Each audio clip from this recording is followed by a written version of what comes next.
Radiant team pick.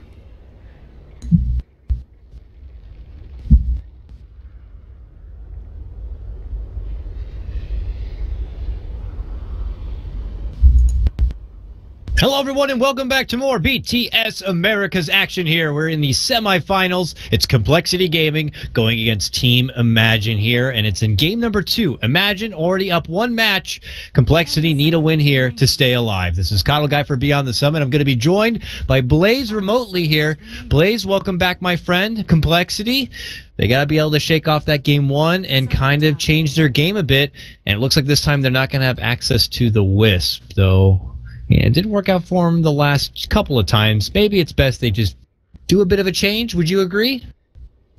I think a change of playstyle would certainly help them, but Imagine also want to know exactly what they're going up against. The Wisp presents some difficulty that they're not willing to go up against, but this is actually really interesting. An immediate statement of intent that they can, and if allowed, will go the same strategy, at least the basic aspect of the Naga Siren. Another key aspect was the Lina core. There were 2 Lincoln Spheres made just to prevent the Laguna Blade from connecting, so obviously they were very fearful of Shibi's Lina, but end of the day, the Naga Siren is what hit the field first pick. Lina gets banned out, and now they have, of course, the flexibility of running this as a 4-position Naga or a carry. But Tusk is also out there still, and so is Bounty Hunter. I would imagine Complexity have to harp on one of these picks. Both very, very top tier. And I want to say as well, they're a team that has toyed with the Tusk Techies lineup in the past. And I don't know if it's something worth going for now. Naga typically not one of the best people for Techies to go against. Extra Illusions to rid the minds and a fantastic gem candidate already. But they will at least grab the Tusk. Now, they could always pair this up with an Undying. Here it is. All right, so Complexity, a team that's known to do a lot of aggressive work in the off lane at the start. They're going to get to do a bit of it here and now, Blaze, with the Tusk Undying duo. Spirit. Yeah, I think there's a lot of potential with it. Just sapping away the base strength of the Naga Siren will help out a lot and allow them to be very aggressive. But I think that Team Imagine are going to pull kind of a fake out here. I think that they're going to threaten the Naga Siren, and they're still going to give Mineski Fanboy the Storm. I think that's going to be the main point of emphasis there. So if they can get a safe lane Storm Spirit and supported by Naga and another, and then Shibi can pick up something that's very high damage and gank oriented, let's say a Templar Assassin for the mid lane, then they're going to be in a really good spot. I would say that they're probably going to 4th pick TA, they're going to run a ranged support to go with the Naga, and then Jenkins has a lot of options still in the pool, maybe a Clockwork. I mean, we saw yesterday what he could do on the Storm, and I'm just going to call him Francis. I was so enticed, by the way, I went and I checked out his stream and everything, and I got to watch him play a bit, because I felt like that showing was just like one of those very special performances from a player that, you know, they can happily put in their portfolio, and he did a really great job raying it out, splitting the pressure in their matchup against High Council Wizards and Priests. That here he is now getting to reprieve the role, and I agree with you. I don't think we're going to be banking on that 1-position Naga again. But Complexity, you know, if they are a team that have shown that it's preparation, and something Swindle was boasting a lot about in their recent appearance on Around the Horn, or you know, Toffee's version of Around the Horn. He went into a lot about having preparation strategy coming into a series, so they had to have seen what they can do with this Storm and that kind of split pressure, and I'm sure it's something they're considering here forward. Yeah. And I think just in general, they know how to play a really active style that takes away time from their opponents, time where they're trying to scramble around and to deal with certain things, deal with certain threats across the map. And yeah, one thing that Jenkins told me specifically is that Francis is making a lot of the shot calls, especially in the game that you and I cast earlier where they took out the High Council, and that was such an intense situation with all the ratting that had to be going on, otherwise they'd be just steamrolled in a full 5-on-5. And he was making a ton of calls, obviously he was making a ton of plays. Like, this guy really knows how to exploit the map, especially when he's a hero that hasn't been countered. And so far, I would say the Storm Spirit hasn't been countered. Tusk does have disables. They'll maybe look at a Lion here for Complexity. But with the Silencer Anti-Mage banned out at the very least, they're going to have to beat the Storm in the laning phase, because that's going to be where he's at his weakness. Otherwise, the Ball Lightning is going to add a lot. Now, beyond that, the Templar Assassin, I was thinking it was going to be like a Templar Assassin 4th pick, a Clockwork 3rd pick for Team Imagine. Now the TA will be sniped by Complexity, so we're going to be seeing a bit of a different style from them as far as what Shibby takes to the mid lane, if anything. But the Clockwork still stands strong. I mean, Storm's Clockwork, a great duo, and obviously both Francis and Jenkins can do a lot of work with the combo. Yep. Could see that third ringer from time to time. The AA, I only like to pull up as a potential pick when I happen to see Clock and Storm together on a team. And you know what? He's got some usefulness here. Undying's Rip would be kind of nullified, and we know one of them are going to be getting a mech, and that would become pretty useless, so I wouldn't really put it past them. Plus, I love the Chilling Touch along with Naga and her illusions. I think that's swell. We'll see if it's something they do consider. On Complexity side, yeah, the early commitment to the TA here, and now they know they need to get someone as a very selfless support. Do you consider something like maybe a Disruptor? You get your Silence for your Storm Spirit plus the Glimpse potential, and you know Silencer's not there and available, or maybe a Skywrath Mage. Where do you go for Complexity for maybe that number 5? Probably a Winter Wyvern. I think makes the most sense here. Just the ultimate disable is really strong. Nicely done. Yeah, agree. Winter Wyvern works good. Long range. Splinter Blast helps with the illusions, and of course, the frickin' Curse would just be wonderful here. Great lockdown for your Storm Spirit, and even can do some work on a Naga. It catches her out, but. Now we look back to Team Imagine side, and we'll see. Maybe the AA, they already have the Naga as kind of that position 4. Now they look for their own 5 here. Or outside of that, anything kind of standing out to you, Blaze? You got to have someone who can kind of withstand that early assault, the Tuscan dying, someone maybe to deal with the Tombstone a bit? I mean, there's a lot of heroes that can put out some of that pressure. Phantom Lancer, but no, I think Storm's going to be the safe lane. I'm going to go with that. They can roll swap Shibby into the safe lane, but I'm almost positive that we are going to be seeing Francis on the Storm. So it just depends on how they want to respond to that. I think they'll probably pick up a support that can bring some right-click here. Obviously, Dazzle has some merit, but that was banned out. Witch Doctor, I still think, is a really strong support against Tusk Undying. So I would say that, yeah, we could see like a 5-position Witch Doctor, and then we'd be looking for Shibby's mid, or they could switch it around, depending on if they want to really show their cards just yet. Yeah, something that could take a good advantage of the roll-in. Another good call from Blaze, man, the Witch Doctor, and I was right there with you. Cass could do so much work with the easy roll forward from Tusk Undying, so those plans could be quickly halted and allow them to kind of step back and not, worry too much about the heavy pressure that comes from them. Plus, he offers a bit of sustain himself with the help of the restoration. Just seems very balanced overall, and pure damage from the ward doesn't really care too much about that cold embrace from Pesky Wyvern. In fact, if he cold embrace someone under a ward, they're still just going to keep eating all the damage. It almost works out better for them. So they have great lockdown there to add on top of it. And now that means I imagine wanting to hold out what we're banking on being their Shibby pick. Didn't want to kind of give away that the Storm could possibly be mid until it's the absolute last grab. Complexity, already know they're committing here for the TA. What are we looking for them to kind of round things out? It looks like has to be the Ziz hero, the farmer here. He's been going for PL in the past. Is it worthy of the illusion on illusion wars here, Blaze, or is it something else he needs to consider? Ember is also still out there if he wants to give it another spin, but I don't know. What are you thinking? It's interesting. They banned out the Huskar here. I mean, there is a decent amount of magic damage, but I feel like they could have managed the Huskar decently. It almost implies that they're looking for another intelligence hero for the mid as well. So they're looking for a mid intelligence hero and the safe lane Storm. Shoot, that's a tough call. But for now, I think Ziz could be looking at like a Clinks or something. Could be pretty strong. Obviously, synergy with the physical damage output, the silence. Potentially, if he goes for an Orchid, that kind of build-up could be pretty solid. So I'd say Clinks makes sense, but there's a number of agility heroes that could fit the bill. Well, the time for waiting is over here. So we start dipping into the reserve time Complexity. No, they need a winning 5 here to just stay alive at BTS Americas. We'll have to see. Phantom Lancer? Yeah, Phantom Lancer. Used to be a big lone druid player back in the day, but I still think it really has still found a home yet. Outside of that, as we look over complexities, yeah, PL, Ember, a Sven, but that was in conjunction with the Wisp, the Jug. Okay. All right, something he loved to play back during the Jug Troll Sniper era. Mask of Madness, Phase Boots, QuickTime Roche. All this is still feasible, even though it's not as, quote, imba as it used to be. How do you feel about the Jug? I think it's pretty strong. I mean, they know they're going to be under a lot of fire. The spells, they need that spin to deal with it. I don't like Juggernaut against Clockwork as much because the cog knockback really hurts the ability for Juggernaut to cast any spells in the laning phase. But overall, I think that this hero can do a lot. The physical damage with Omni Slash works, and he can Deathball a bit. With the healing ward, the Cold Embrace, the Soul Rip, they can really sustain a push. They can do Roshan. They've got a lot of good tricks up their sleeve in that regard. So I think Juggernaut's pretty solid.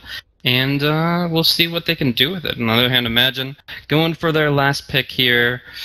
Man. The nice thing for them is they have the Naga who can just split and mitigate the damage from the Omni Slash a little bit. But the last grab is going to be the Queen of Pain. And what we imagine will be that mid lane Queen of Pain for Shibby. That looks to be the case.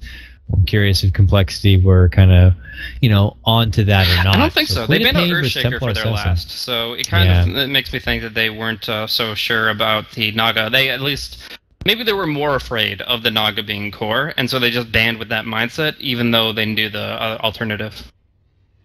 So now we see it. TA versus Queen of Pain in your mid lane matchup here. She has the Shadow Strike to help a bit. With the refraction, but overall, TA should be able to work pretty good with the CS. The Queen of Pain, not one to get caught out, and I don't think there's going to be too many rotations from Complexity if they put more emphasis on just being successful with this potential dual off lane.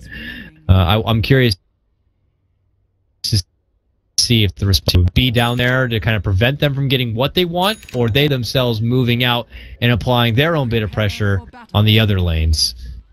So we're going to see, starting things off, a TP picked up from both sides here. I'm assuming a support bot, Juggernauts, but either way, they keep an eye on Jenkins. There's not many places you can hide the ward anyways, but he's still trying to be sneaky about it, and they're just going to go ahead and keep an eye on him as he makes his way back. Probably just goes back here and then wards up on the cliff. Yeah.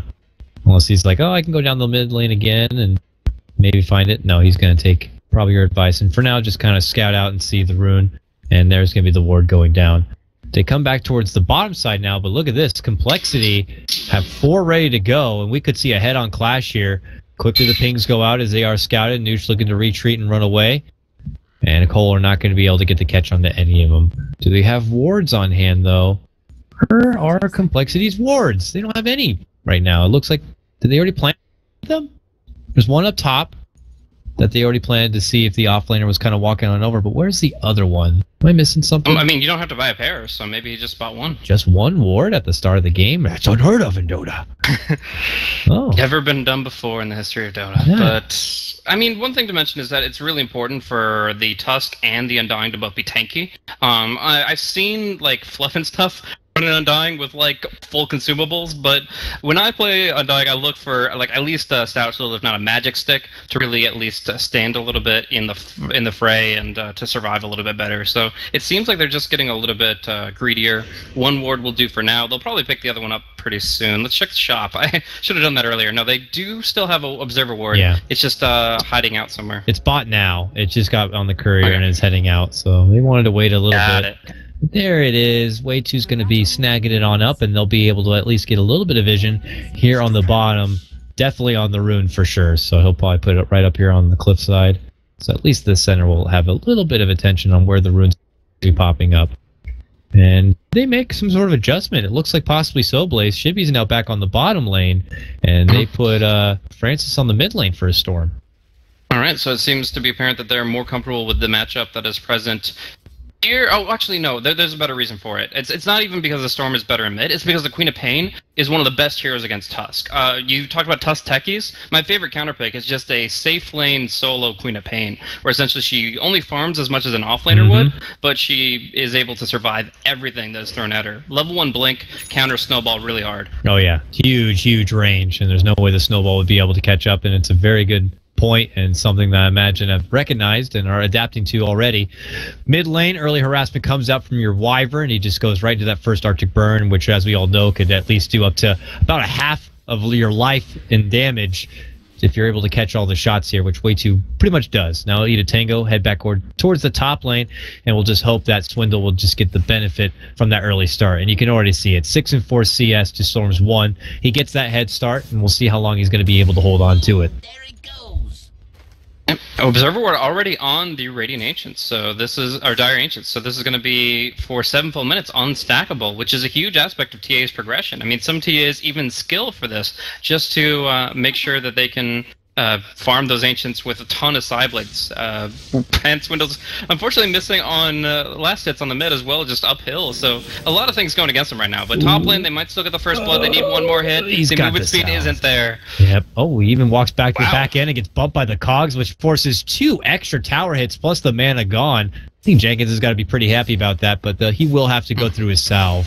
And he just needs to kind of keep a head count as far as when Way2 could be back with another Arctic Burn, because it shows that slow, and the spin from Ziz is very, very good. So we're going to see down bottom some pressure coming out on Nusham. He's the Naga Siren without any real items, so has to be careful against the level 2 Undying Tusk. That's not a situation where you're going to be caught out against. Luckily, they still have the Witch Doctor behind him, and as you mentioned before, that brings a lot of firepower when it comes to those kind of off-the-lane engagements. Undying tries to flirt with them a bit in contention for their pull-through, but he does not feel comfortable kind of going toe-to-toe with both supports here. And I think Complexity do have to start feeling like this bottom lane isn't quite paying off as what we were committing for with our 1-2 in the draft. So they'll just have to do their best to contest. And Undying, who is going back to make a stack, is going to get a rude awakening here that this will be all for no effort. Props to Imagine for getting the quick ward down. And did Swindle scale accordingly? Did not put any points into meld here. Just went with the Q and the E build up on the Templar Assassin. Yep. And yeah, if he goes for like the 404 build, no meld, it's all about farming, and that farm is not going to be an option. But I think he's seeing now that the stack failed, and he's probably saying, I'll try to do it myself with this illusion, and if that fails, then I know exactly what's up. And so he'll then alter his plans as far as farming. But yeah, right now, Complexity really aren't getting much done with this Undying. This is a hero that really wants to find kills or at least suppress a lane. And right now, Shibby is fine at 15 and 6. The supports are getting all these pulls off. Like, Witch Doctor's pulled twice now. He's up to level 3. Like, things are looking a lot better for Imagine just with this passive laning phase. Yeah, and they almost brought Jenkins down, but now we see Jenkins. He's able to get a successful pull into the lane. He's getting up there in levels, closer to level 5. And he's got respectable CS, but they're not able to get him down, and now this pull is going to be huge for him. So they're even, breaking out even in this top lane, working out well for Imagine, at least at the start. And when your head's not fully in the game and you have to worry about stuff like your stacks being blocked and stuff, that just takes away from your laning performance a little bit. And then we'll have to see how much repercussions could come from it for now, because Storm is looking to make a catch-up game at 12 and 3, still below Swindle's big 25 and 11. What about the stacks, though? They have stacks, Blaze, waiting for the Storm. And you look at the Storm skill build, I actually love this. We're seeing that Francis is actually going only 1 point in Remnant for now, because all he's doing is casting Remnant to add the Overload trigger. Doesn't really even care about the Remnant itself. So he's getting the 10 extra mana every time he casts that spell, because he's keeping it level 1. And maybe I've just not been noticing it, but I have not seen other Storms do this, and it actually seems like it should be something that almost every Storm does. Well, just all the different trend. You remember for a while there, Sumail was one big advocate and showing off about not getting the vortex at all and just doing the huge damage output, and then just to each their own. Well, bottom lane though, Z Freak eating a lot of the damage. We'll be able to sidestep. Shibby's going to be forced to blink back and away, but that just kind of feels like Complexity getting a bit, itchy to try to make a fight break out, or at least bait in something from Imagine. They're not going to be able to get it. Z-Freak's going to be really wounded from that strike, and he's going to have to wait it out, finally pop the salve. And look at this. Imagine knowing the tombstone's down, maybe they look to push on forward. But as they roll in, it looks like already Complexity are in a pretty deep position. Nusham looking to commit, though. Gets the ensnare off. Follow from Shibby. Long Coconut will connect. Snowball will slow them down, and they still go in, and they still get the job done. Z-Freak will get dropped. Nusham able to walk away from trouble. MJW considers to turn and fight, but now he'll eat a lot of extra damage, and it's going to be Team Imagine, who will draw first blood in the bottom lane. Good stat build from Shibby here.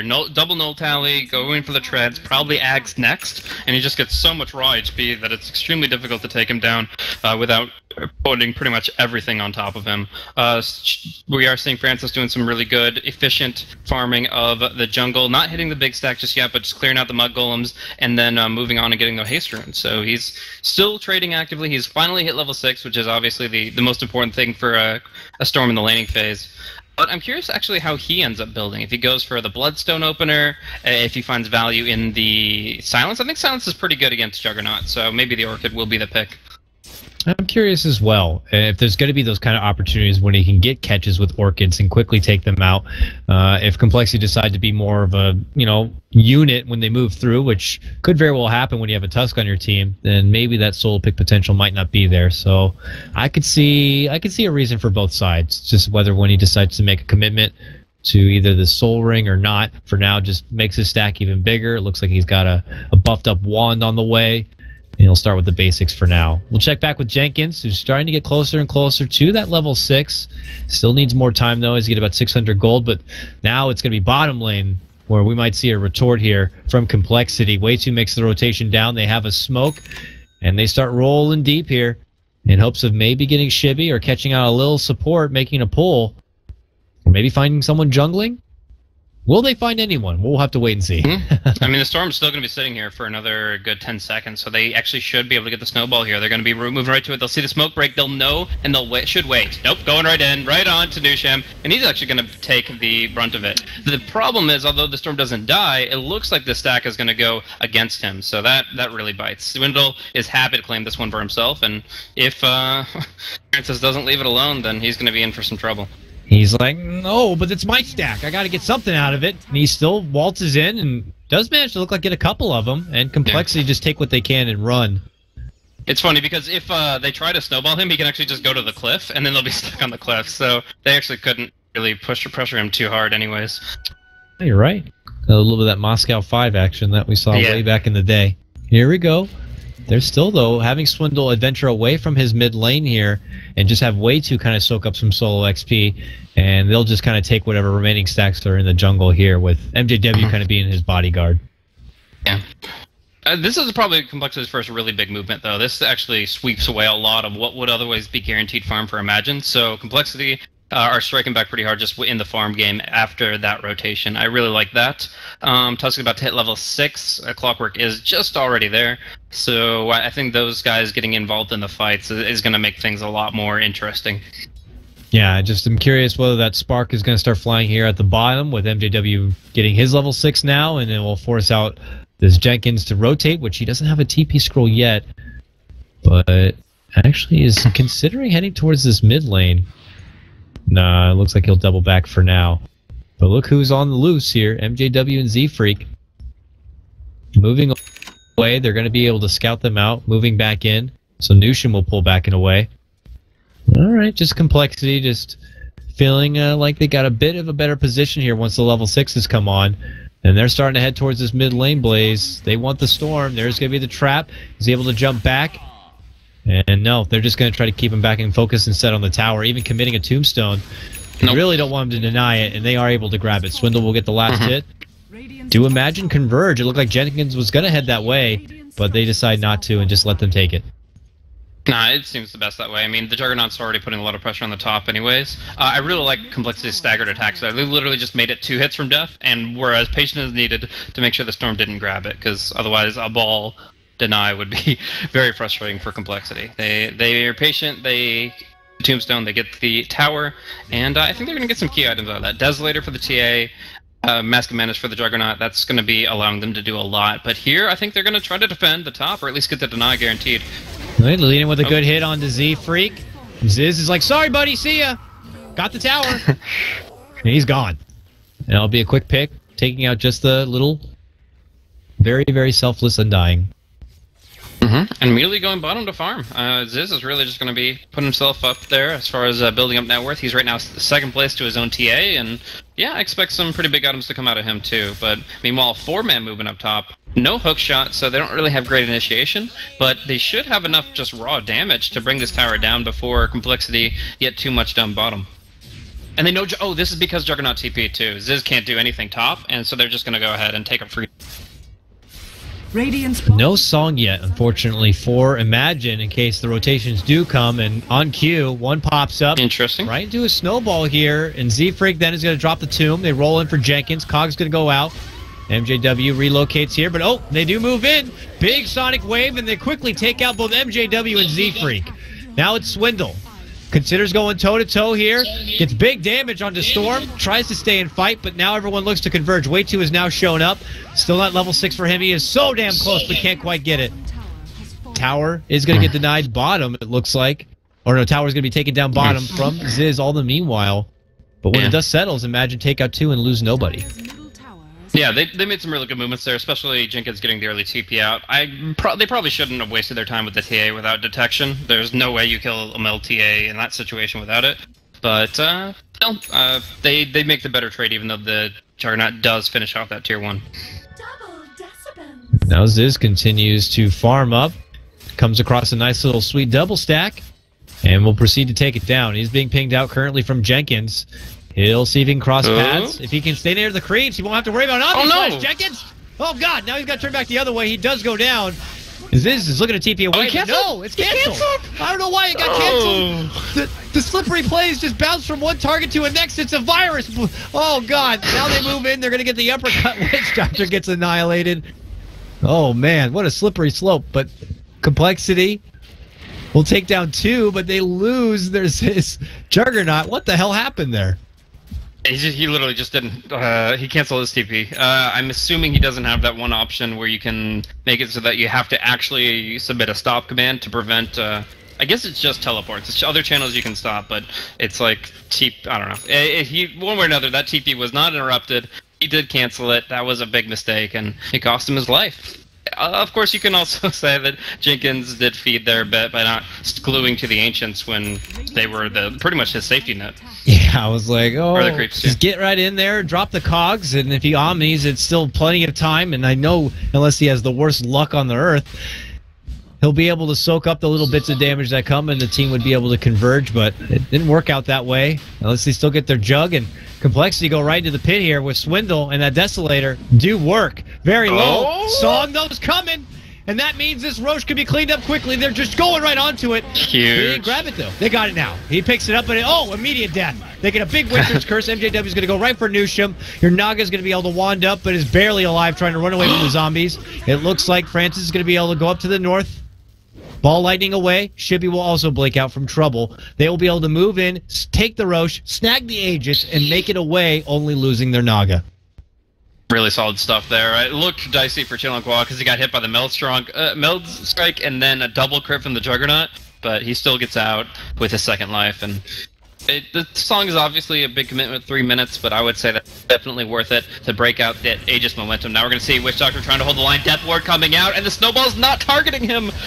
Oh, that means that he's able to get off a huge ward. So much damage on the Ziz. It's going to make for an easy cleanup from Shibby. Now they go back on in. It's going to get a catch easily on the MJW. Is just trying to get the cold embrace. Now way 2 and Swindle's looking to retreat. What a beautiful step in front, though, from Shibby. Blocks Swindle in place. He's going to be forced to man fight. They do manage to take down Shibby, but Swindles will not be able to survive. He goes down thereafter. Picked up, of course, from Francis. Way 2 with the last bits of Earn.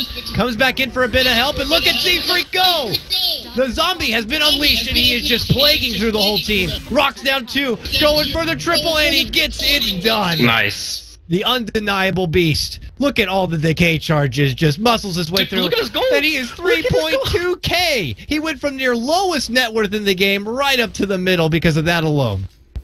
Oh, that's insane. That is 1,300 gold from one tiny fight. Absolutely perfect from Z-Freak, and the Stormstormer just lacked the mana. They did have the Sentry Ward in that fight, so they did bring down Swindle in a reasonable amount of time, but still the zombies kept racking up, and Z-Freak got so much decay out of that too. So really a good commitment there from Big Zombie Man, and it worked out pretty well. But I gotta say that the fact that they were even in that situation comes down to the fact that MJW didn't put enough focus on the Witch Doctor. Really easy Death Ward came out from Flying Zebra that was snowballed, and it wasn't Walrus punched, even though at least one of those was an option.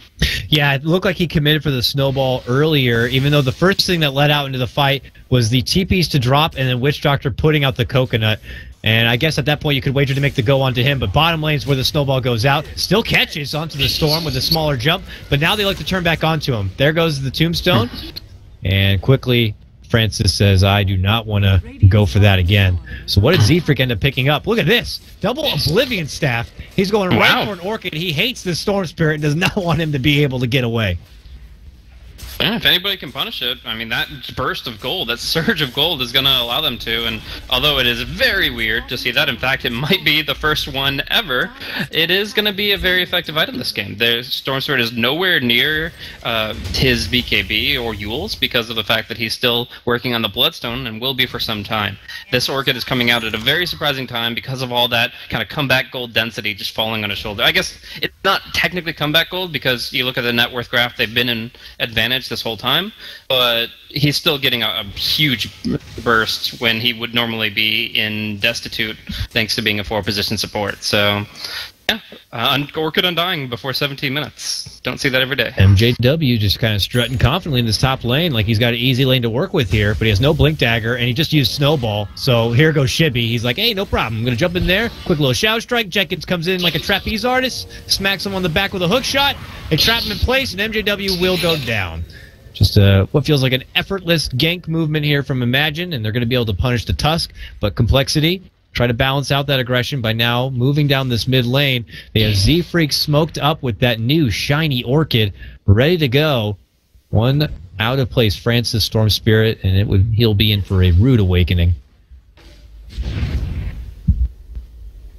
For now, though, I don't think they're going to look to force anything else. I think it might be a more quiet game until the Roche spawns. I mean, Complexity have potential to surprise. I think they were actually baiting the TA there with Z-Freak's Orchid. He was smoked up behind it solo, and they just wanted to essentially 2v1 either the Queen of Pain or the Storm if they jumped. But as it stands right now, they're just going to go back to doing their thing. They've got the means to initiate if they see somebody vulnerable, but I think both sides are kind of grouping up and avoiding pickoffs at this stage. Yeah, I would agree. Both taking it a bit passively here to just kind of level up a bit. They would love Nusham to be able to throw together that mech, if possible. But it looks like it's going to have to wait a little bit. Ziz also does continue to get punished a little bit in these fights. He was caught off first in that last. I think they might kill Storm. They're just they can run up to him. They got an Invis rune on the Undying. They can just run up for the Omni Slash, and I think that is a nice kill. He will be completely taken aback. Here it comes. Tomb dropped. Orchid thereafter. And Storm, he's just like, maybe I can quickly farm the Tomb. No, I can't do anything. Oh, no! It comes off, and he makes the jump out of there. See you later. Didn't want to have to commit the Omni, but that means the kill's going to get away. Now, he was running the numbers in his head, and essentially the probability of him getting both Omni Slashes that he needed was obviously less than 100%. He decided to go for the attack, but that moment of hesitation, and that is literally a free kill lost. You can argue maybe Z-Freak went like a full second early, but I still think that is still on the Juggernaut. Here's Swindle again, looking to siege. A bit of what we saw from Imagine in their last series, but look at this, they're able to catch up. Jenkins goes in, but now he's in trouble. Needs the song to make it out. Gets healed up, but do Imagine stay and fight? Looks like Francis wants to. Goes right for the Wyvern. Sonic Wave to follow. Still holds on with the Cold Embrace. Now gets the rip. Finally, the ward will come out. They take him down, but they quickly get a double kill for Swindle, taking out the Witch Doctor and Shivy before. Now look at this. Francis in a bit of trouble. Will be able to jump to the high ground to make it away. He joins up with Jenkins. Meanwhile, the chase is on for Nusham here. Swindle in pursuit. Traps, slows. Nusham steps back, trying to go for the ensnare, but he just gets hit right in the face with a big meld strike from Swindle. Triple kill for him. They walk over the trap here, so Jenkins might be cornered. MJW doesn't get the ice shards in position, so Swindle will be making his way in with the Blink Dagger, but this is a pretty big attempt. I don't know. So yeah, they'll just take the good fight. I mean, there was good silence on the Storm. Didn't get him killed, but it took him out of the fight for quite a while, so they could focus everything on the back line, and they did a lot of work with the Juggernaut that fight. Complexity got to feel good now. They are getting some serious damage on this tier 2. Top tower just goes down. And Imagine on a bit of the back foot here. Looking to possibly retort. Shibby's Ag's ultimate's up again. Francis is here, and they're just going to have to see their tier 2 tower go down. Just not going to be able to offer any sort of response. And Complexity now can feel comfortable stepping back, taking some farm on the way out. and plotting around this next Roche, getting a hold of Aegis and looking to press on and take it into the high ground territory, I'd imagine. You can see already Jenkins preparing, gets the early rocket out, but looks like we have at least anywhere from, what, 8 minutes, or 6 minutes, 5 minutes to 1 minute to 30 seconds. We have to see for the second timer. I'm just happy the timer's working again, Blaze. Yeah, that is a real pleasure. That things that have been working for over a year are back in business. That's a really nice thing to have here on Reborn. But we've got, I think, some good hit potential from Complexity here. I mean, obviously they have the Trap Scout to see that it's going to be responding in 1 minute and 45 seconds. They've got the Tombstone they can put on the high ground. They've got the Winter's Curse. I think there's a lot to bring to it, but it still comes down to dealing with this Naga Siren at the same time. Because Rocket Flare plus the Song of the Siren, you see how low Roche gets, you snipe it for yourself. They could easily look to do that again. Plus, I don't know if, I mean, Aoi praises the use of the support Naga and how he likes to utilize it. Obviously, he doesn't disclose what he really likes to do with it, but if you watch the gameplay, he's very good at manipulating his illusions, keeping lanes pressured, cutting waves, pulling them back so that they never really have to deal with that scenario where it's just all three lanes coming at the front door. I'm just curious to see if it's something that Nusham has been practicing for himself and how much he can utilize this Naga in being able to prevent Complexity from, you know, pushing into the base. Yeah, I mean, it's a really high skill cap hero. There's so much you can do with it. Most support players that are not, like, spamming this hero are probably just looking to make sure that they can know when and how to position, get their tides out, and most importantly, time their songs. Communicate with their allies and time the songs. So, I feel like Nusham's got that bit down. The illusion control, I haven't been following him. Like, obviously, there's a lot going on in this game, but it's still, I would say that it probably is something that he could practice a little bit more. Ziz returns back to bottom as the man to the show now. And Francis, who did not make that commitment for the Orchid as he still holds his 8-charge Bloodstone, will continue to farm up here, but possibly... I don't think he can go Orchid. He has to go like a BKB or a Yules. He has to deal with the fact that Undying pulled an Orchid out of nowhere. Yeah. Oh, they're charging in. They even committed a Tombstone here, but they're not going to get to catch on to anyone, but they are able to kind of take away that farm. But look at this. Possible swoop onto Ziz. Shibi shows himself behind. Ziz is like, I just want to get the hell out of here. I can rendezvous with the rest of my team if necessary. But it's also going to be time here for Roche, which is up now. TA's already got the scout with the trap, and they start heading right into the pit. Will Imagine consider any way to contest this. They'll have the knowledge, of course, as this Naga illusion sees everyone right outside his front door, but can't Imagine do anything about it. They got a storm and a clock. You couldn't ask for a better anti-Roche team. Is it that time, though, where they have to make these ballsy kind of a plays? Yeah, I mean, kind of. We'll see Storm Spirit. They'll force him back. They'll keep control of their lanes, and then we can see either side really looking to get into it. Right now, TA's there. The Naga Siren doesn't really have an easy way in. Like, they're going to be able to scout her out. They can move the Sigil to scout it, maybe, but either way, he has to assume like he's walking over the TA traps when he goes through choke points. So he's gonna mess around with the illusion at first, but as it stands right now, it looks like it's just a clear Roshan for Complexity. They definitely had the option to contest, but no guarantees. We'll have to see what they were able to get done in the meantime nice here. Pick.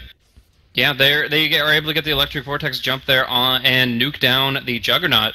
He does nearly manage to dodge some of the damage, but it's not enough, and Swindles misses the Meld Strike. So they kill the Juggernaut, but Swindles with this Aegis is kind of isolated. No Sonic Wave, but still is something to consider as far as an opening. Mid lane... Shibi committed with a blink and will be punished for it.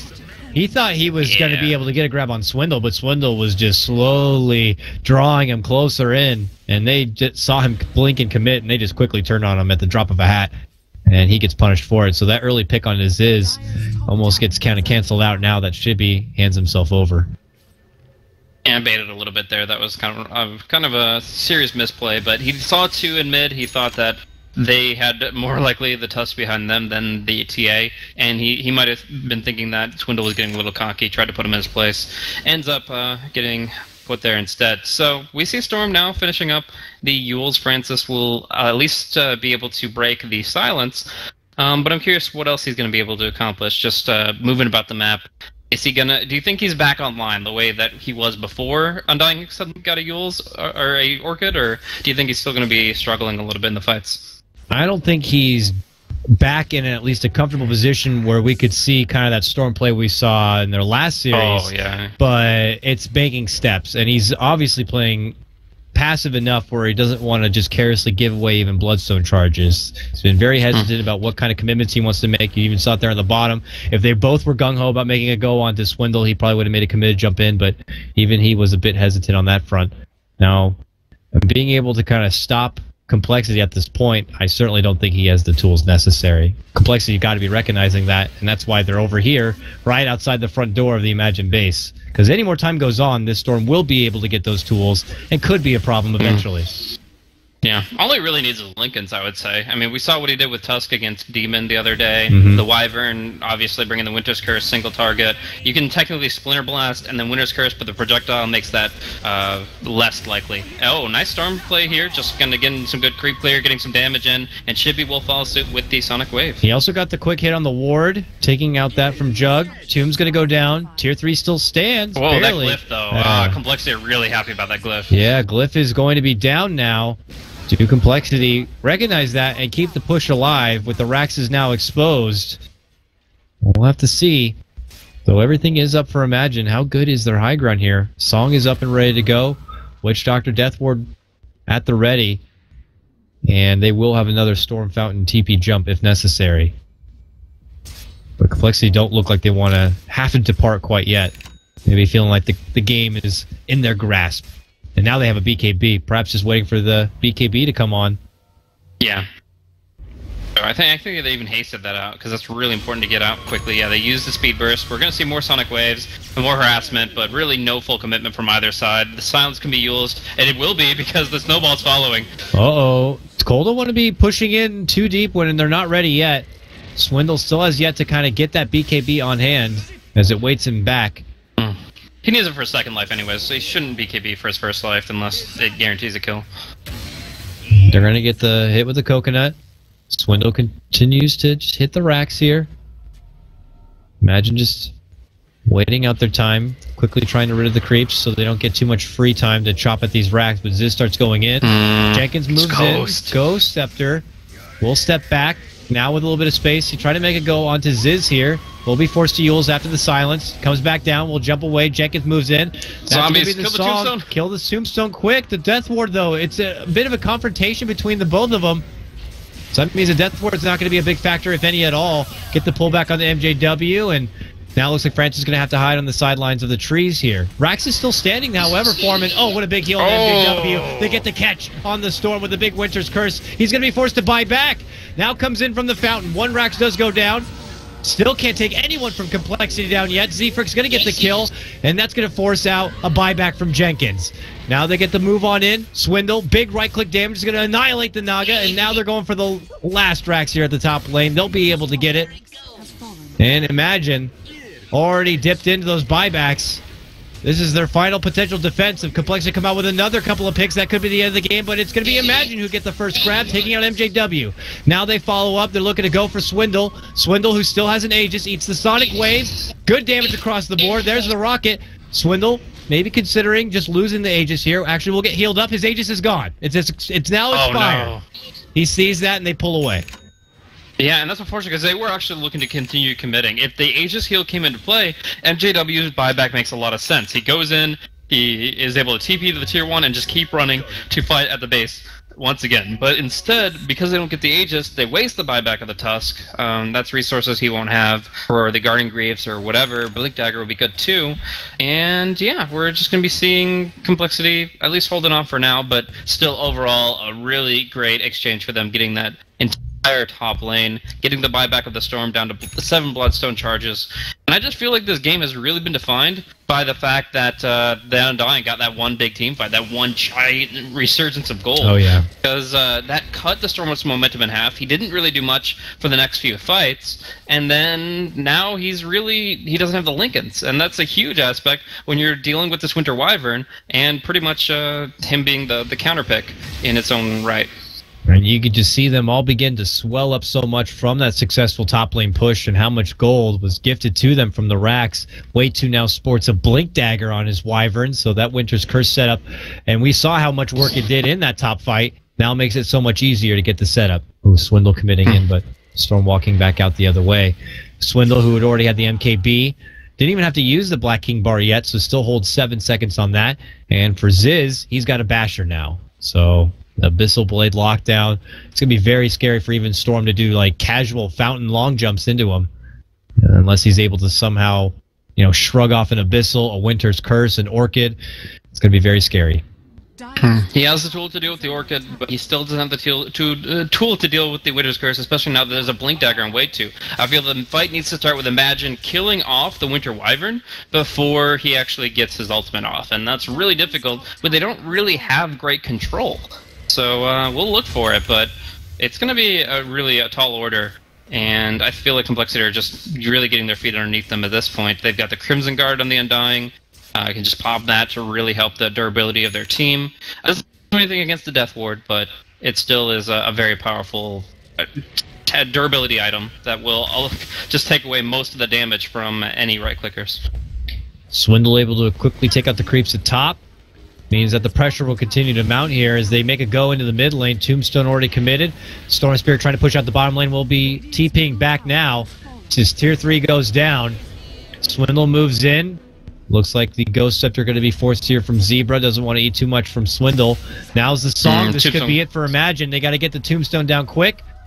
Looks like they'll be able to get it. And they'll go on the Wyvern, like I said. Oh, long grab onto that Wyvern. They could take him out.